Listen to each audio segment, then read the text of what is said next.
मुश्किल से ही सही मेल लीड मुझसे कुछ हद तक मिलता जुलता है, इतना कि उसका घमंड चुप जाए। ये साबित करने के लिए कि वो मुझसे बेहतर है, उसने जानबूझकर मेरी दुश्मन, मेरी बचपन की जान के करीब जाकर उससे शादी करने की नीयत बनाई। लेकिन उसने कोई कदम उठाने से पहले ही मैं उसे रातों रात उसके घर पहुंचा चुका था। क्योंकि उस दिन जब मेल लीड इस दुनिया में आया, मैं एक पेड़ के पीछे छुपा था और पूरा नज़ारा देख रहा था।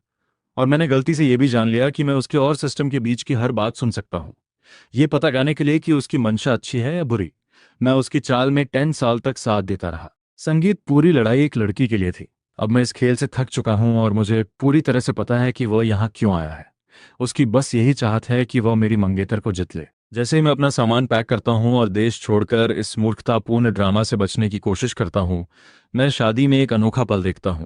हीरो अपने आंसुओं के साथ सिस्टम को अलविदा कह रहा है। बधाई हो खिलाड़ी, तुमने सफलतापूर्वक स्टेला से शादी कर ली। फिनाले। अंत पूरी हो गई है। अब मुझे जाना चाहिए। इथन सिस्टम को हल्का सा सिर हिलाया। संगीत, ठीक है। धन्यवाद सिस्टम, तुमने मुझे फिर से शुरू करने का मौका दिया। मैं एक कोने में छिपकर सुन रहा हूं और खुद ही हंस पड़ा। सिस्टम बिना यहाँ कहानी नियंत्रित किए जा रहा है। कौन जानता है आखिर के बाद क्या होता है। तो मैंने अपना फ़ोन निकाला और अभी अभी बुक किया गया अंतर्राष्ट्रीय उड़ान रद्द कर दिया। फिर मैंने अपनी नज़र धीरे धीरे, सोच समझकर, बुरे इरादों से उस जोड़े की ओर घुमाई जो भी शादी करने वाले थे। ईथन और स्टेला के शादी तो एक बड़ा तमाशा होता है। यहाँ 100 से भी ज़्यादा कैमरे लगे हुए हैं और टॉप इन्फ्लुएंसर्स पूरे इवेंट को लाइव स्ट्रीम कर रहे हैं। जैसे ही लाइव हुआ, कमेंट्स की बारिश हो गई। और कौन समझता है इसे? आखिरकार वो दोनों एक साथ आ ही गए। वो लड़का तो गुस्से से फूले नहीं समा रहा होगा।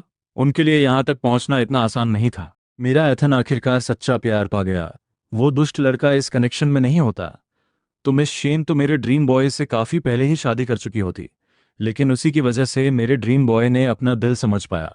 कमेंट्स आ रहे हैं म्यूजिक, कभी जोड़ा हुआ, कभी जोड़े की तारीफ करते या मुझ पर गंदे कमेंट करते। कुछ पढ़ता हूँ और जल्दी ही दिलचस्पी खो देता हूँ। संगीत, पहले तो मैं जवाब देता, लेकिन 10 साल बाद मैं नफरत से पूरी तरह अछूता हो गया हूँ। मैं कोने में छुपा रहता हूँ, नजरें कमरा घुमाती रहती हैं।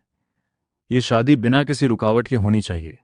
सारी शोरगुल के बीच ऑफिशिएंट आखिरकार मंच पर आता है। जैसे ही रस्म शुरू होती है, मैं भी उस जोड़े से ज्यादा घबराता हूँ जो शादी कर रहे हैं। ईथन फॉर्मल सूट में खड़ा है, उसकी बॉडी लैंग्वेज कड़क और प्रभावशाली है।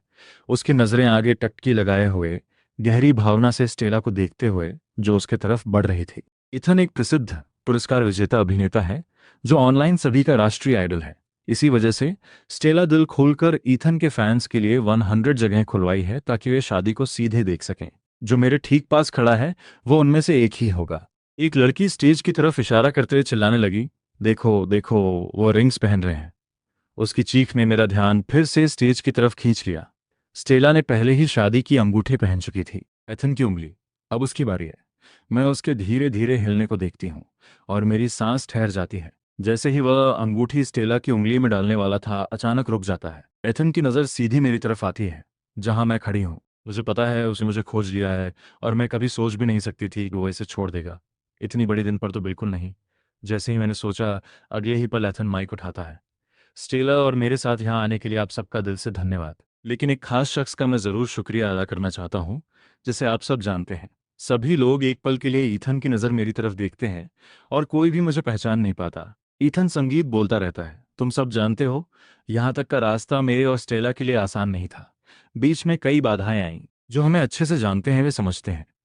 मैं ऊपर देखता हूँ और ईथन की नज़रों में घूरता हूँ, ठंडी, सोची समझी और नफरत से भरी।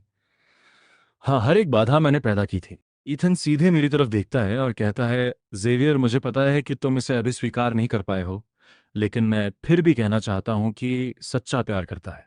जिसके पहले पहुंचना था, उसे मत जाना। तुम काफी वक्त से स्टेला के साथ रहे हो, लेकिन जो वो तुम्हारे लिए महसूस करती है वो सिर्फ परिवार जैसा है, कभी प्यार जैसा नहीं। मैं उम्मीद करता हूँ कि तुम्हें कोई ऐसा मिलेगा जो सच में तुम्हारी परवाह करे। और धन्यवाद स्टेला, हमेशा मेरे साथ रहने के लिए। जैसे ही मेरा नाम उसके होठों से निकलता है, मैं महसूस कर लेता हूँ दुश्मनाना निगाहों की लहरें मुझ पर बरसने लगती हैं। कई लोग करीब आ जाते हैं, मेरे चारों ओर एक मंडली बना लेते हैं, जैसे डर रहे हों कि मैं कोई हंगामा कर दूं। और ये सब कुछ बिल्कुल वैसा ही है जैसा एथन चाहता है। मुझे सबके सामने आए, मुझे सबके सामने पीटे। तभी ईथन ने वो अंगूठी फिर से उठाई और स्टेला की उंगली में पहनाई। ये देखते हुए जो बोझ मैं लेकर चला आ रहा था, आखिरकार उतर गया। ईथन की एक छोटी उम्र की लड़की प्रशंसक मुझ पे नजर गड़ाए हुए थी। उसके दांत भी घिस रहे थे। मिस शेन और मेरा ड्रीम बॉय अब शादीशुदा है। अगर तुम फिर कभी उनके करीब गए तो मैं तुम्हें आसानी से नहीं छोड़ूंगी।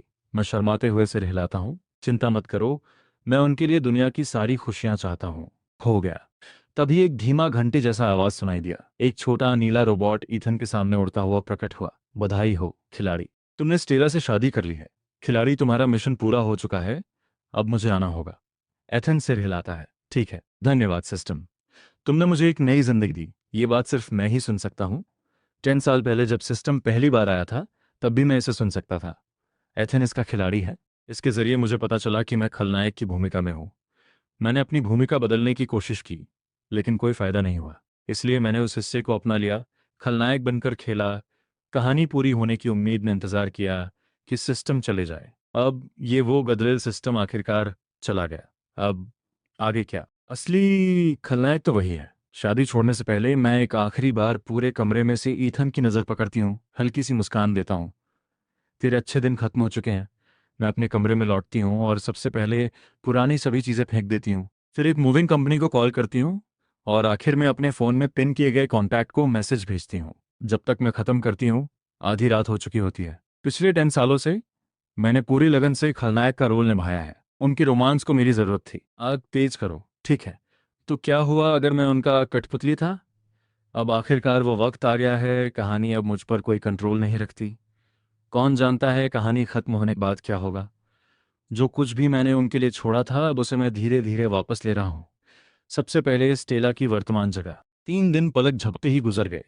एथन और स्टेला की शादी की चर्चा कम होने का नाम नहीं ले रही। लाखों लोग अभी भी इस शताब्दी की सबसे बड़ी शादी की बात कर रहे हैं। एथन इस सफलता की लहर पर सवार होकर अंतर्राष्ट्रीय मार्केट में कदम रखता है। फिर आती है शादी के बाद की कहानी। मुलाकात पे आया था और मैं भी आ गया। बाहर खड़ा था, अंदर से हंसी सुनाई दे रही थी। अंदर तक जाने की जरूरत नहीं थी, उस गर्म खुशहाल माहौल का अंदाजा लग जाता था। लेकिन आज मैं खास तौर पर इसे तबाह करने आया हूँ। ईथन ने मुझे सबसे पहले देखा। सेवर, हम अभी तेरे बारे में बात कर रहे थे। तू यहाँ है तो डिनर के लिए रुक जा। मैं सिर हिलाता हूँ। बाकी सबके चेहरे पर वो जैसी गंध लगी हो वैसी नजरें देखकर मेरा मन खुश हो गया। हवा भी मीठी लग रही थी। पिता मुझे ठंडी निगाह से देखते हैं। चूंकि तुम वापस रहो ईथन के पास, अपने हद में रहो। अब कोई शरारत नहीं। वो दोनों कानूनी तौर पर शादीशुदा हैं। अगर तुम उनकी रिश्तेदारी के पास भी जाओगे तो तुम दूसरी तरफ के इंसान हो। मैं उस आदमी को देखता हूँ जो सिर्फ जैविक रूप से मेरा पिता है। ये मानना मुश्किल है कि कोई माता पिता अपने बच्चे से ऐसा कहे, लेकिन मैंने उससे इससे भी बुरी बातें सुनी हैं। अब जब मुझे फर्क नहीं पड़ता तो चोट भी नहीं लगती, इसलिए मैं सिर हिला देता हूँ। बिल्कुल, मैं कभी जानबूझकर किसी कमिटेड रिलेशनशिप में शामिल किसी के पीछे नहीं जाऊंगा। ये मेरे स्तर के नीचे की बात होगी। ये बात विक्टर को छू गई लगती है। उसका चेहरा धुंधला सा होने लगा था। तभी मिस जोंग बोलती हैं डिनर तैयार है, और उस तनाव को ठीक समय पर तोड़ देती है। लेकिन जैसे ही मैं बैठता हूँ ईथन बोल उठता है। माँ हमेशा वहीं बैठती है।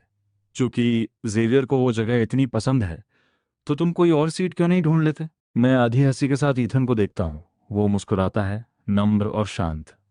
सिर्फ मैं जानता हूं कि वो मुस्कुराहट अंदर से कितनी बदसूरत है। विवेन, मेरी सासू माँ बिना किसी चिंता के ऐसे हंसी में उड़ा देती है। अगर जेवियर को वो जगह पसंद है तो उसे ही रहने दो। स्टेला मुझे नाखुश नजरों से देखती है। जेवियर, तुम फिर भी शर्म नहीं आती? ये सुनते ही मैं जोर से हथेली मेज पर पटक देता हूँ। ये मेरा घर है। किसने कहा कि मुझे अपने ही घर की मेज पर बाहर वालों के सामने शालीनता दिखानी है? खा ले या निकल जा। मेरी इस आवाज़ से कमरे में सब दंग रह गए। ऐसा लग रहा था कि किसी ने नहीं सोचा था कि मैं नाम लिए बिना टकराऊंगा, खासकर स्टेला के खिलाफ। आखिरकार सब जानते हैं कि स्टेला वो महिला है जिसे मैं कभी पा नहीं सकता। जब मैं नासमझ था तब भी सिर्फ स्टेला की ही सुनता था और उसे ये बात खूब पसंद थी। तो वह अमीर परिवार से है तो क्या? मेरा एक शब्द और वह तुरंत झुक जाएगा। तो जाहिर है सभी सोचते थे कि मैं कभी लड़ूंगा नहीं, कभी इनकार नहीं करूंगा। लेकिन उन्हें लग रहा था कि मैं अब वो नहीं रहा जिसके किनारे हुआ करते थे। 10 साल बातों को सहते सहते वो किनारे खत्म नहीं हुए थे, बस छुपा लिए थे। अब वो ज़माना चला गया। मैं आज़ाद हूँ और मैं वही करूँगा जो मुझे सही लगे। अब अपनी दिलेरी को दबाने का सवाल ही नहीं। विक्टर पहला है जो हकीकत में वापस आया। वो मेज़ पर और ज़ोर से मारता है। बचाने वाले, तुम पागल तो नहीं हो? एक शब्द बोलो, मैं तुम्हें बाहर डाल दूंगा। पहले ये सुनकर मैं रो पड़ता और भीख मांगता, लेकिन अब माफ़ी। क्योंकि विलन बनने का पहला नियम है प्यार के लिए भूखा रहना, पिता के प्यार के लिए तरसना। इसलिए घर से बाहर निकाल दिए जाने का डर मुझे हमेशा डरा देता था। जब कहानी मुझे डर से बांधे रखती थी, वही तरीका था जिससे विक्टर मुझे नियंत्रण में रखता था। लेकिन अब कोई कहानी नहीं बची।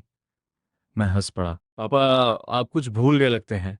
इस हवेली पर जो नाम लिखा है वह जेवियर शेन का है। ये बात एक जोरदार मुक्की की तरह लगी। विक्टर बोल ही नहीं पाया। विवियन देखती है कि मामला बिगड़ रहा है और बीच में आ जाती है। जेवियर, मजाक बंद करो, प्रॉपर्टी के दस्तावेज हैं, तिजोरी में बंद है। तुम्हारे पिता का दिल ऐसे मजाक बर्दाश्त नहीं कर पाता। विक्टर खुद को संभालने की कोशिश करता है। उसका हाथ बार बार टेबल पर ठोकता है और चिल्लाता है, खदगना बच्चा। मैं अंदर से चुपचाप आह भरता हूँ। एक दोस्ताना चेतावनी देता हूँ, लेकिन कोई मेरी बात नहीं मानता। तो मैं उनका समय बर्बाद करना बंद कर देता हूँ। मांग, खाना परोस दो। वह खुशी खुशी जवाब देती है। मार्शल शेन तुरंत। जैसे ही विक्टर ये सुनता है उसका चेहरा तमतमाता है। उसे मार्शल शेन मत कहो। वह दूसरा युवा स्वामी है, मिस झांग कहती हैं। नहीं सुन रहा। वो तो पहले ही रसोई की तरफ बढ़ रही है। उसकी खाना पकाने की कला हमेशा की तरह कमाल की है। एथन का चेहरा थोड़ा फीका पड़ गया है। साफ तौर पर वो शीर्षक से थोड़ा घबराया हुआ है। मैंने एक काट लिया और पिता की ओर देखा। पिताजी, क्या आप एथन को फैमिली रजिस्ट्री में डालने की सोच रहे हैं? क्योंकि एथन विक्टर और विवियन का बेटा है, मुझसे 3 महीने बड़ा। अगर सच में ऐसा है तो मैं आपको याद दिला दूं कि शेन ग्रुप का शेन सिरेना शेन का नाम है, विक्टर का नहीं।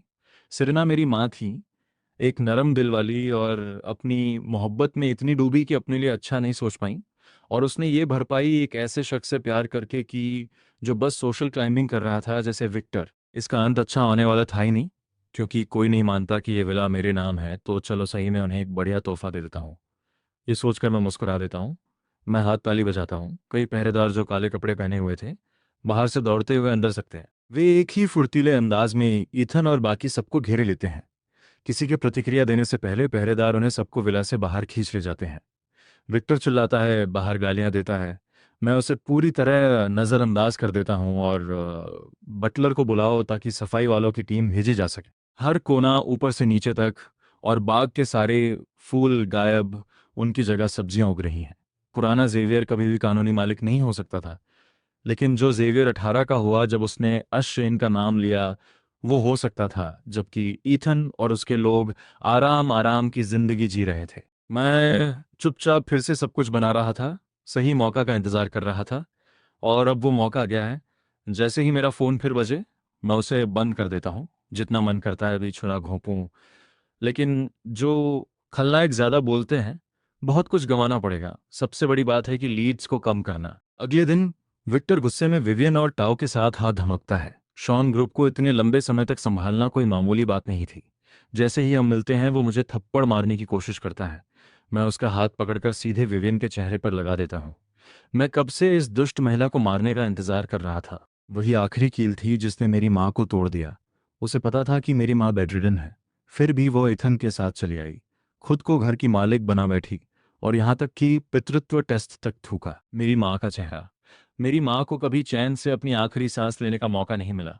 उसे सच में गुस्से से मौत मिली। और विवियन की जाते जाते वाली बात थी, मुझे पता नहीं था कि वो इतनी बीमार थी। मेरी माँ के मरने के 3 महीने बाद विवियन शेन परिवार में आ गई।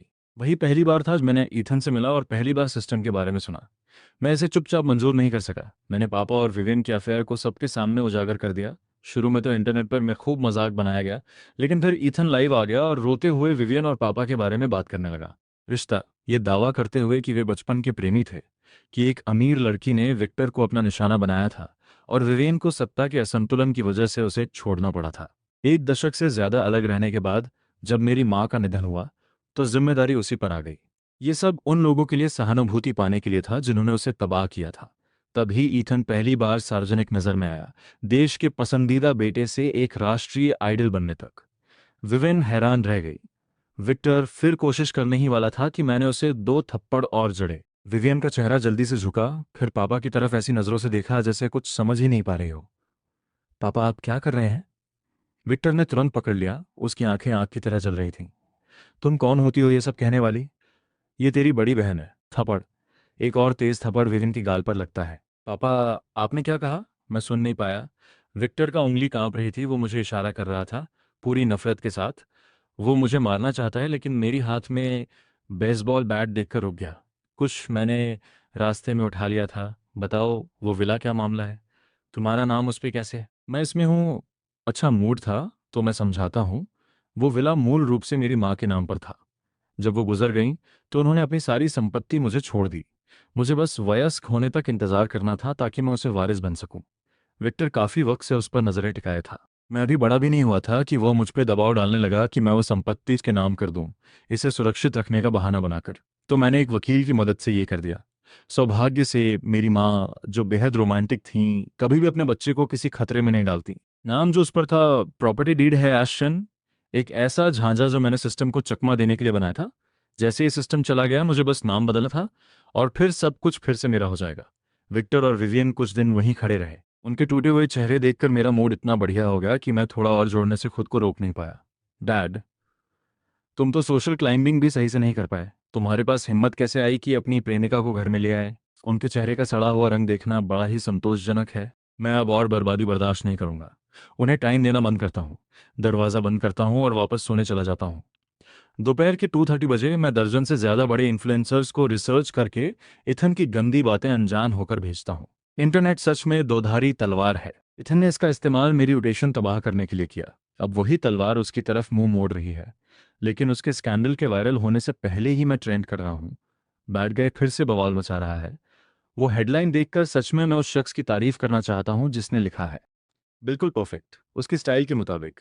कंटेंट तो नया कुछ नहीं है, बस कि मैं अपने बड़ों का अनादर किया, अपनी सौतेली माँ को मारा और अपने पिता को घर से बाहर कर दिया। ईथन एक राष्ट्रीय आइडल है और विवेन उसके सहारे चढ़कर देश की पसंदीदा सौतेली माँ बन गई है। इसके अलावा ईथन और विवेन कभी कभी साथ में वैरायटी शो में भी दिख जाते हैं, जिससे उनकी ऑनलाइन छवि सबसे जलन भरे बेटे पोती जोड़े की बन गई है। लोग हमेशा तारीफ करते हैं कि बिना खून के भी उनका रिश्ता कितना गहरा है। इसलिए विवेन भी खुद एक तरह की सार्वजनिक शख्सियत बन चुकी है। ये सब कभी भी ऑनलाइन नहीं आना चाहिए था, लेकिन आज सौभाग्य मेरे साथ है। जब विवियन ईथन को रोते हुए कॉल करती है, वो गलती से लाइव होता है। सारा मामला कैमरे पर ही निकल जाता है। परफेक्ट। मुझे बस इतना डर था कि वो इसे बिल्कुल दिखाएगा नहीं। आधी रात के 2:30 बजे कई ट्रेंडिंग टॉपिक्स मेरी अपनी स्कैंडल को दबा देते हैं और सीधे टॉप पर पहुंच जाते हैं। ईथन गू को बेनकाब करना। नेशनल आइडल वो नहीं है जो तुम सोचते हो। नेशनल आइडल पकड़ा गया बदमाशी करते हुए। वो बातें हैं जो ईथन गू नहीं चाहता कि तुम जानो। ईथन गू खुद की गंदगी छुपाते हुए दूसरों पर इल्जाम लगा रहा है। 5 ट्रेंडिंग टॉपिक्स, सब ईथन से जुड़े, सब आधी रात में पोस्ट किए गए जब ज्यादातर लोग सो रहे होते हैं। लोग पहले ही सो चुके हैं। जब कोई ध्यान देता है तब तक स्क्रीनशॉट्स हर जगह फैल चुके होते हैं। उन्हें हटा तब तक बहुत देर हो चुकी होती है। तो अगली सुबह ईथन ट्रेंडिंग टॉपिक्स देखता है और पूरी तरह उलझन में पड़ जाता है। उसे पता है उसके राज उसके कंट्रोल में है। हर गवाह को संभाला गया है, फिर भी वो समझ ही नहीं पाता कि ये लीक कैसे हुआ। मैं अपनी स्क्रीन के सामने जोर जोर से हंस रहा हूँ। हाँ, ये लीक हुआ ही क्योंकि मैंने सालों तक चुपचाप उन सभी राजों को जमा किया था, बिल्कुल इस दिन के लिए संभाल के रखा था। ये हैं ट्रेंडिंग टॉपिक्स। जल्दी से नीचे खिंच जाते हैं।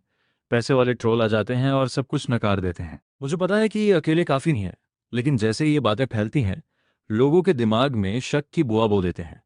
कहते हैं कि वे अपने आइडल पर भरोसा करते हैं, मगर इथन के फॉलोअर्स की संख्या एक रात में 30 लाख कम हो जाती है।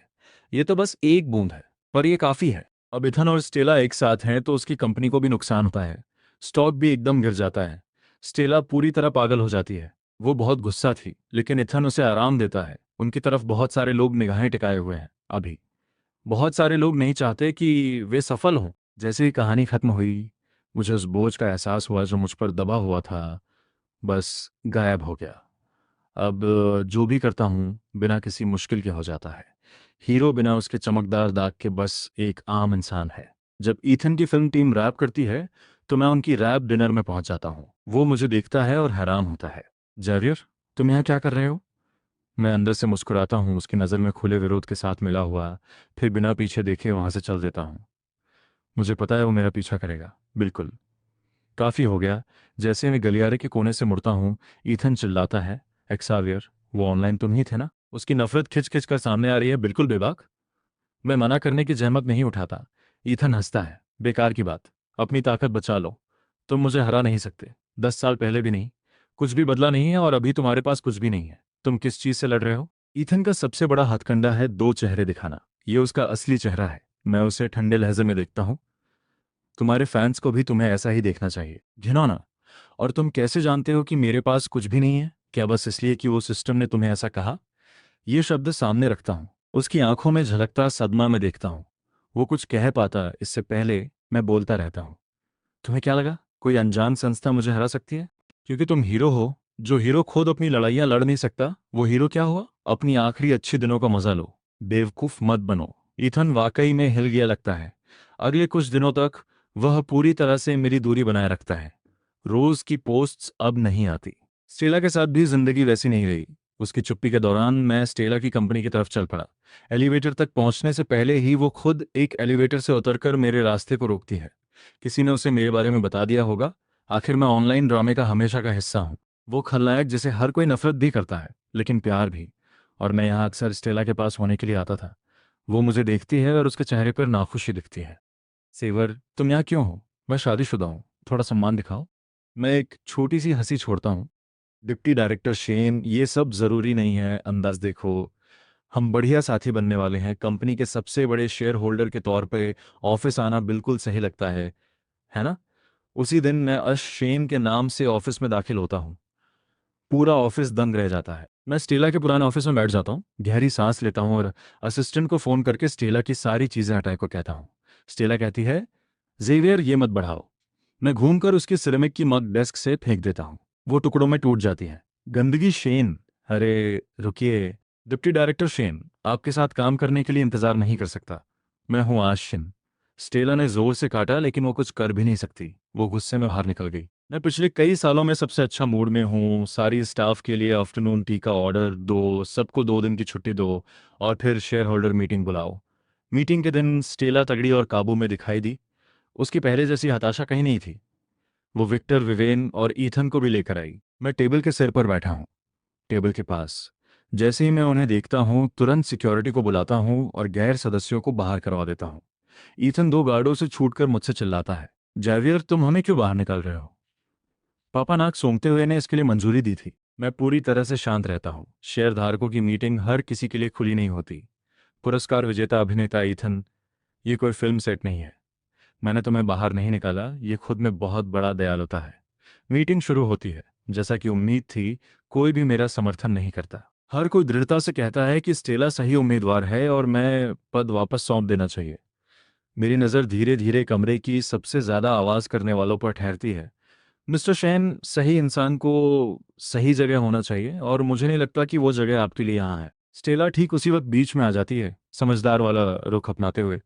जवेर, अगर तुम काम करना चाहते हो बस कह दो। मैं तुम्हारे लिए कल ही कोई जगह ढूंढ दूंगी।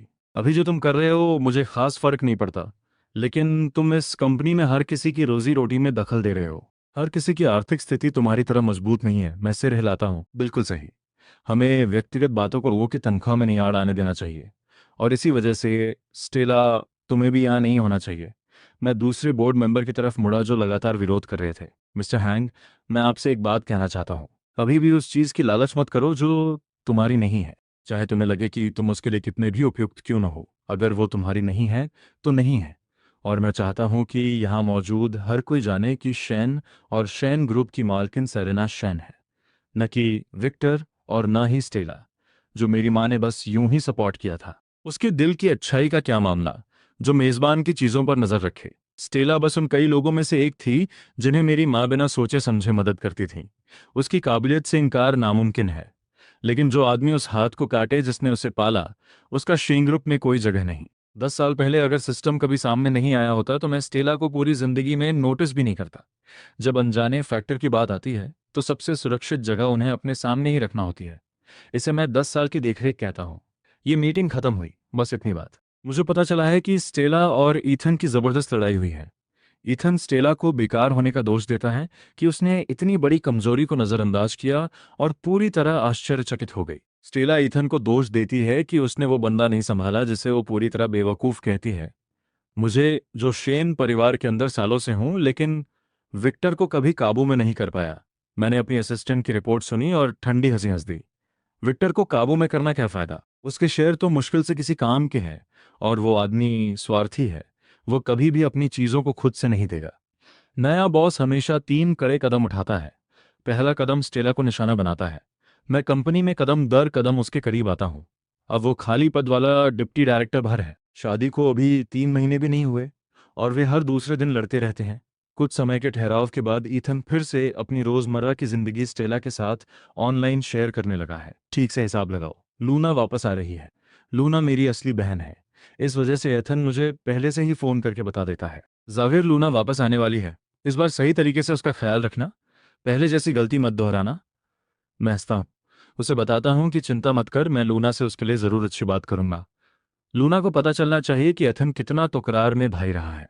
मैं फोन करता हूँ, चेहरा बिल्कुल खाली करके सोफे पर धंस जाता हूँ और यादों में खो जाता हूँ। जब कहानी अभी भी मेरा कंट्रोल कर रही थी तब मेरी केवल एक चीज ही थी जो स्क्रिप्ट से हटकर मैंने सबकी मर्जी के खिलाफ की थी। वो थी लूना को भेजना देश के बाहर। साजिश का असर सिर्फ देश के अंदर तक था। विदेश में उसका कोई जादू नहीं चलता था। जब तक वो बाहर थी वो साजिश में मानो मौजूद ही नहीं थी। ये एक कमजोरी थी, लेकिन इसी ने हमारे रिश्ते को भी तोड़ दिया। इसने एथन को मौका दे दिया और उसने प्यार करने वाले भाई का रोल मुझसे कहीं बेहतर निभाया। स्क्रिप्ट तोड़ने की कीमत असली थी। मेरा शरीर अब मेरा खुद का नहीं रहा। 7 दिन खलनायक शब्द सबसे पहले मेरे नाम से जुड़ गया और कभी दूर नहीं हुआ। लूना लौट आई है। स्टेला भी सीधी हो गई है। ऑफिस वापस जा रही हैं। किसी और वजह से नहीं, सिर्फ इसलिए क्योंकि लूना कंपनी की सबसे बड़ी शेयर होल्डर है और दोनों सालों से संपर्क में है। जिस दिन लूना लौटती है विक्टर और बाकी सब भी विला पर आ जाते हैं। जाहिर है मैं भी जाता हूँ। जब वो अभी अभी 18 की हुई थी उस वक्त के मुकाबले लूना अब लंबी पतली और ज़्यादा परिपक्व हो गई है, लेकिन उसकी ज़ुबान उसी तेज़ी वाली है। तुम काले और मोटे हो गए हो, वो पहली बात कहती है। मेरे लिए कोई भावना नहीं, खुशी नहीं मिली, फिर मिलने की, सीधे मुकाबले पर आ गए। मैं बिना किसी भाव के जवाब देता हूँ। हाल के दिनों में मैंने थोड़ा वज़न बढ़ा लिया है, लेकिन सच कहूँ तो ये ज़्यादा नज़र नहीं आता। ठीक है, मैं इस पर काम करूँगा। ईथन लूना का हाथ पकड़ता है। आवाज़ भावुक हो जाती है। लूना, तुम आखिरकार वापस आ गई हो। हम सब तुम्हें बहुत याद कर रहे थे। रोज सोचते थे कि तुम ठीक से खा रही हो या गर्म रह पा रही हो। और कृपया जेवियर को दोष मत दो, उसने ये तुम्हारे लिए किया था। लूना का चेहरा ठंडा हो जाता है। वो मुझ पर नाराज निगाहें डालती है। मैं अपने हाथ फैलाता हूँ, बेबस होकर। बच्चे दिल पे ले लेते हैं। ये देखकर एथन और ज्यादा जोर से बोलने लगता है, लगातार बातें करता रहता है, जब तक कि लूना तेज आवाज में नहीं चिल्लाती, चुप हो जाओ। लिविंग रूम अचानक चुप हो जाता है। विक्टर नाराज दिखता है। लूना, ये तुम्हारा बड़ा भाई है, अपनी बोली संभाल के रहना। एथन विक्टर और विवियन का बेटा है। मैं पहले सोचती थी कि विवियन बच्चों को पसंद नहीं करती। बाद में पता चला कि उसे खासकर मेरे मम्मी पापा के बच्चे से नफरत है। लूना अपनी पुरानी रवायत जैसी ही रहती है। तुम भी चुप रहो। मैं इतनी समझदार हूं कि जानती हूं कैसे। मेरी माँ ने मुझे बहुत सारे भाई दिए हैं। वो मुझे देखते हुए फिर से घूरती है। विक्टर मुझ पर चिल्लाने की हिम्मत करता है, लेकिन लुना को कभी भी पार नहीं करता। एक बार उसने सिर्फ एक ईंट से विवियन को आधे महीने अस्पताल में भर्ती करवा दिया था। लुना को कोई फर्क नहीं पड़ता कि तुम कौन हो। अगर उसे तुमसे नफरत हुई तो वो तुम्हें मार ही देगी। उसे कोई रोक टोक नहीं आती। विवियन इसे सबसे अच्छे से जानती है। जब विवियन पहली बार आई थी, लुना ने उसकी जिंदगी इतनी खराब कर दी थी कि वो लगभग टूट ही गई थी। उसके बाद किसी की हिम्मत नहीं हुई कि वो लुना को टकराए। और फिर भी यही उसका तो आखिरी नसीब वैसे ही बुरा होने वाला था। ईथन और उसकी टीम को लगा था कि लूना वापस आएगी तो हम दोनों एक दूसरे से भिड़ेंगे, जिससे उन्हें आराम से पीछे बैठकर फायदा कमाने का मौका मिलेगा। आखिरकार उस वक्त हमारे बीच का हाल सबके सामने था। पर जो उन्होंने देखा वो ये था कि लूना और मैं मिलकर एकदम perfect good cop bad cop वाला खेल खेलने लगे। कंपनी के अंदर छुपे हर सांप को बाहर निकाल डाला, जिसमें स्टेला और ईथन के एजेंट समेत विक्टर और विवियन के लोग भी शामिल थे। लोग, जब मुझे ये खबर पहली बार मिली तो मैं यकीन नहीं कर पा रहा था कि क्या सच है। कितना एंटरटेन है ये। दो जोड़े, दोनों एक दूसरे पर शक करते हुए उस चीज़ को पाने की कोशिश में जो कभी उनकी नहीं थी। जिस दिन सिस्टम चला गया मैंने लूना को मैसेज किया कि वो घर आ सकती है। हमारी वो लड़ाई इसलिए हुई क्योंकि वो मुझे अकेला छोड़कर जाना नहीं चाहती थी। हम दोनों की राय मेल नहीं खाई। मैंने फैसला लिया और उसे वहां से जाने के लिए मजबूर कर दिया, जिससे सभी को ये लगा कि हमारा रिश्ता टूट चुका है और सुधरने वाला नहीं है। वो बाहर की दुनिया के सामने अब वो मुझसे पूरा झगड़ा कर रही है। मैं कभी नहीं जाऊंगा। तुम सबसे बुरी हो। मैं धीरे से हंसता हूं और उसके बालों में हाथ फेरता हूं। अब और जाना नहीं, कभी नहीं। सिस्टम वापस नहीं आ रहा। 2.5 हफ्ते बाद ईथन फिर से ट्रेंड कर रहा है। वह जहां तक पहुंचा है उसने मुझसे कहीं ज्यादा दुश्मन बना ली है। मैं तो बस एक खलनायक था। मैंने कभी किसी के हितों को धमकी नहीं दी थी। लेकिन ईथन, वो भेड़ का चेहरा लगाता था और बाघ का काम करता था। सिस्टम के बिना सच हमेशा बाहर आने वाला था। देखते हुए अब वापस आया हूँ, सिस्टम ने आखिर में जो कहा वो अलविदा के बजाय ज़्यादा धमकी जैसा लगा। सिर्फ ईथन ने इसे आशीर्वाद माना, क्योंकि जो आखिरी मोड़ के बाद होता है उसे सिस्टम कंट्रोल नहीं कर सकता। ईथन मेरे घर अचानक आता है जब मैं नाश्ता कर रही होती हूँ। जेवियर, फिर तुम हो, वो सारे पोस्ट हटा दो, समझे? वरना मैं तुम पर मानहानि का केस कर दूंगी। मुझसे खिलवाड़ मत करना। मेरे सामने खड़ा मेल लीड अब कोई नरम दिल हीरो नहीं रहा, बस एक ऐसा आदमी है जो पूरी तरह पागल हो चुका है। मैं अपना मुंह नैपकिन से पोंछती हूँ। मैंने ऐसा नहीं किया। करो ना, मैं ऐसे कैसे गिराऊंगा? और अगर मैं इसके पीछे होता तो क्या तुम्हें सच में लगता है कि बस इतना ही करता? अगर तुम नहीं, तो फिर कौन? तुम्हें मुझसे सबसे ज्यादा नफरत है। मैं अंदर से एक मोटा फोल्डर निकालता हूँ और एथन को देता हूँ। तुम्हारी मुझसे नफरत तो पूरी तरह सही है ना? क्योंकि तुम पहले ही यकीन कर चुके हो कि ये सब मेरा काम है। तो मेरे पास तुम्हारे लिए कुछ है जो मैं साझा करना चाहता हूँ। सच्चाई यही है। खुद उससे पूछो कि ये सच है या नहीं। एथन फोल्डर लेता है। वो आराम से पन्ने पलटता है, फिर धीरे धीरे तेज करता है और आखिर में पूरे फोल्डर को फेंक देता है फर्श पर। ये तुम्हें कहाँ से मिला? ये तुम्हारे पास कैसे है? मैंने तो सिस्टम से ये सब खत्म करवा दिया था। फिर भी तुम्हारे पास क्यों है? मैं उसकी उलझन को नज़रअंदाज करता हूँ। मैं कागज़ उठाता हूँ और जोर से पढ़ना शुरू करता हूँ। बीच बीच में रुककर पूछता हूँ कि क्या ये सच है? देश के आदर्श ने ये किया? क्या ये चरित्र की कमजोरी है या इंसानी फितरत? भावनात्मक मनोवैज्ञानिक फाइलें सब यही हैं। मैंने कभी सोचा भी नहीं था। एथन, तुम्हारी तो कद काठी ही अलग है। स्टेला को पता है? एथन पागल हुआ जैसे मेरे हाथ से कागज़ छीन लेता है। चुप हो जाओ, ये सब नकली है। मैं कंधे उचकाता हूँ। जाओ, इसे फाड़ दो। मेरे पास और भी बहुत कुछ है। जब जबरदस्ती काम नहीं आती तो ईथन घुटनों के बल बैठ जाता है। जेवियर, प्लीज इसे बाहर मत लाना, ये मुझे बर्बाद कर देगा। मेरी गलती थी, प्लीज मुझे जाने दो। मैं तुमसे लड़ना छोड़ दूंगा। इससे लोगों की जिंदगी बर्बाद हो सकती है। ऐसी चीजों की वजह से लोगों की जान भी गई है, हार गई है। मैं झुककर जमीन पर बैठे उसे देखता हूँ। मैंने पहले भी कहा था, जो मेरा है वह हमेशा मेरा ही रहेगा। तुम उसे कभी नहीं ले पाओगे। रही बात माफी की, तो वह तो नहीं मिलेगी। क्या तुम्हें याद है कि मेरी माँ ने तुमसे कैसे गिड़गिड़ाकर विनती की थी? सब कुछ। क्या तुम्हें याद है तुमने क्या किया था? तुम लोगों ने उसे मौत के मुंह में धकेल दिया और मुझे 10 साल तक कितनी तकलीफ थी। क्या तुम चाहते हो कि मैं हर एक बात गिनाऊं? मेरे प्यारे भाई, और मैं ये शब्द बस कहने के लिए कह रहा हूं, तुमने सच में सबको बेवकूफ बना रखा था। अपनी माँ की जगह लेने वाली औरत के लिए आज्ञाकारी बेटे का रोल कुछ ज्यादा ही निभा रहे थे, है ना? या तुम भूल गई कि असल में तुम किसके बेटे हो? ईथन, मैं साफ साफ कहता हूं, तुम स्मार्ट नहीं हो। सिस्टम के बिना तुम कभी इतनी दूर नहीं पहुंच पाते। ईथन गुस्से भरी नजरों से देखते हुए अपने आंसू पोंछता है। उसने मुझे जहरीली नजरों से देखा। यह अभी खत्म नहीं हुआ है। देखते हैं आखिर में कौन हंसता है। मैंने अपने फोन की तरफ इशारा किया। बात यह है, ईथन, कि मैं लाइव हूं। यह बात उसे जोरदार झटके की तरह लगी। वह हैरानी से मेरे फोन को देखता रह गया। फिर एक दर्द भरी चीख के साथ वह कमरे से चला गया। इस बार उसकी दुनिया सचमुच बिखर गई थी।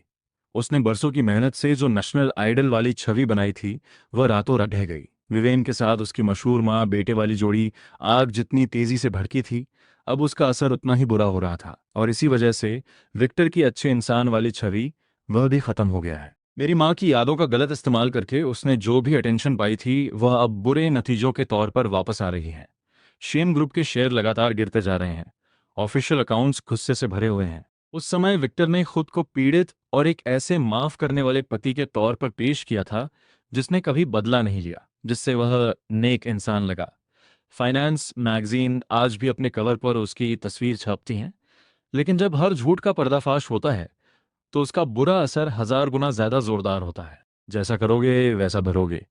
जैसे ही विक्टर अपने शेयर बेचता है, घबराहट में हम उन्हें बिल्कुल कम दामों पर खरीद लेते हैं। एक एक चीज, कुछ भी बाहरी लोगों के हाथ में नहीं रहता। लूना मुझसे पूछती है कि आगे क्या होगा। मैं बिना किसी झिझक के कंपनी उसे सौंप देता हूँ। वे एक बात में सही थे। मैं सचमुच ऑफिस की जिंदगी के लिए निगना हूँ। मैं आराम करने और पैसे गिनने में ज्यादा माहिर हूँ। आगे क्या होगा, मैं एक बार अपने लिए जीना चाहता हूँ। कोई नहीं जानता, लेकिन मैं बहुत लंबे समय से किसी के लिए चुपचाप दिल में भावनाएं रखता आया हूँ। बंद, अछूता। वही इंसान है जिसे मैं सच में चाहता हूँ। वही जिसे मैं किसी तरह हाथ से निकल जाने दिया। मुझे नहीं पता कि क्या अब भी वापसी का कोई रास्ता है, लेकिन अगर नहीं है तो मुझे बस इस बात पर अडिग रहना होगा।